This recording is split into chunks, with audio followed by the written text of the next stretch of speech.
I'm going to answer the second one, you the first one. Yes, you should have children. Yeah, absolutely. Absolutely, you should have children. You will be with them forever in eternity.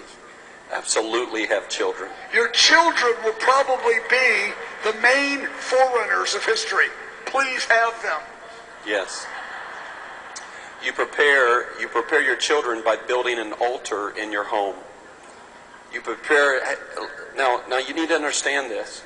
His answer about the suffering, a biblical view of suffering. Right now in India, Christians are suffering as much as they can suffer in one geographic location. That's right. That's really right. They're suffering now. You can only die once. It's not like the way it's. I'll say it this way: it's expanded from regions to a global reality. But the Christians in India right now are suffering today. They're in it. And there's always been suffering, and the Bible says we should expect suffering.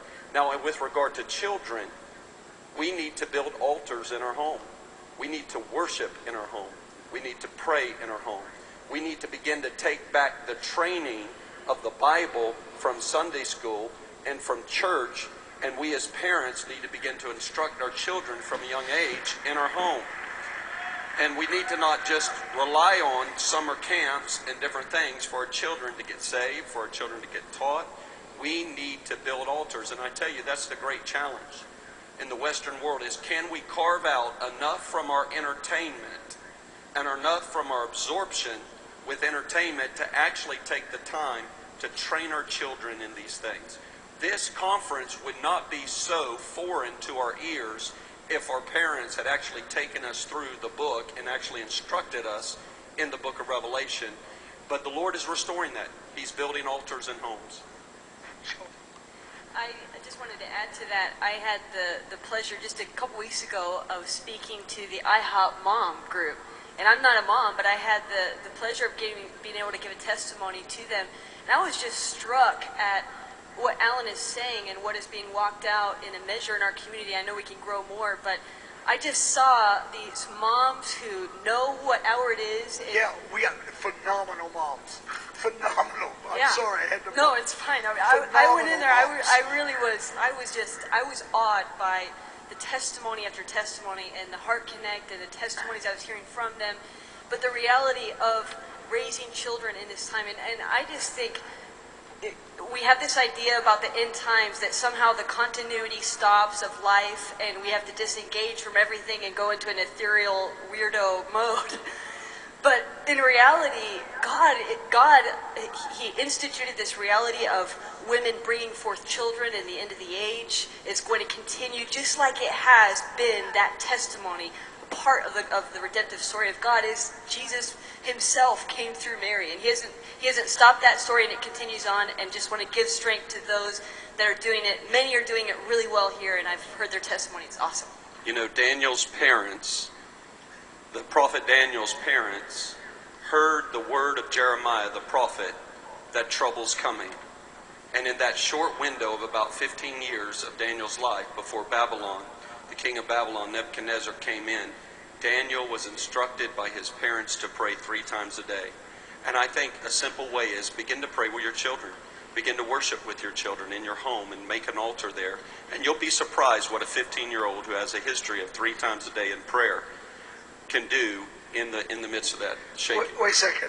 I got to comment on this. Take that. I never knew that. That is remarkable. It's true, because I know history. Yeah, that's right. I'd never put it together. Let me tell you what he just said, because I'm shocked.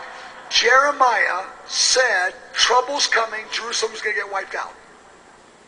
Daniel was just born. That's right. The trouble doesn't come for 15 years.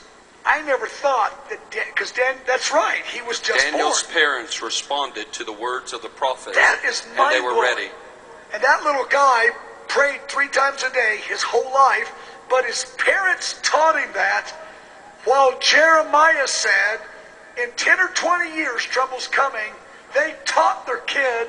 He became one of the great prophets of history. I've never connected those dots. Most of the parents in Jerusalem said, don't give us that bad news. We don't want to hear about trouble. They did not respond to the prophet. And their sons who were taken in to Babylon bowed down to the image. But there was at least 4 sets of parents who heard the prophet and trained their children how to pray. Beloved, we are in God is His kindness as He's raising up a prayer movement, and He's adding worship to it, so you can actually, with fun, teach your children how to pray. We've never had it so easy.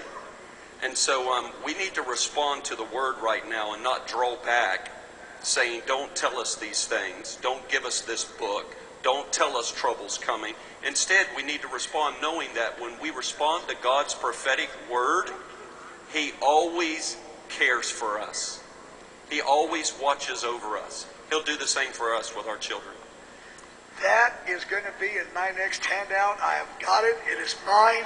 The copyright's right to copy. I'm running with that.